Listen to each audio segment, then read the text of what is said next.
জিবরিল আবার হাজির হয়ে যায়, বলে প্রভু পাঠিয়ে দিল সমাধানের রায়। হাবিল কাবিল দুই ভাই কুরবানি করিবে, কুরবানি যার কবুল হবে আকলিমার পাবে। এই সমস্ত কথাগুলি আদম নবী যখন হাবিল কাবিলের সাথে বলে, হাবিল কাবিল দুই ভাই কুরবানি দেওয়ার সত্ত্বে রাজি হয়ে যায়। এক ভাই শস্য আর এক ভাই পশু কুরবানি দিয়ে পাহাড়ের উপরে রেখে ওয়েট করছে, কারণ তখনকার সিস্টেম ছিল যাহার কুরবানি কবুল হবে আসমান থেকে আগুনের হলকে এসে তাহার কুরবানির গোস্তকে পুড়িয়ে দিত।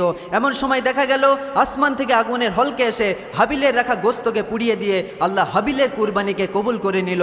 কাবিল তখনও পিতাকে ডেকে বলল, পিতা তবু আমি আকলিমাকেই বিয়ে করতে চাই। আদম নবী তখন বলছে, পুত্র এটি আল্লাহর নির্দেশ, এখানে আমার কিছু করার নয়। তারপর কি ঘটছে কবি লিখছে শুনুন। পিতার কথা শুনে কাবিল ডিসিশন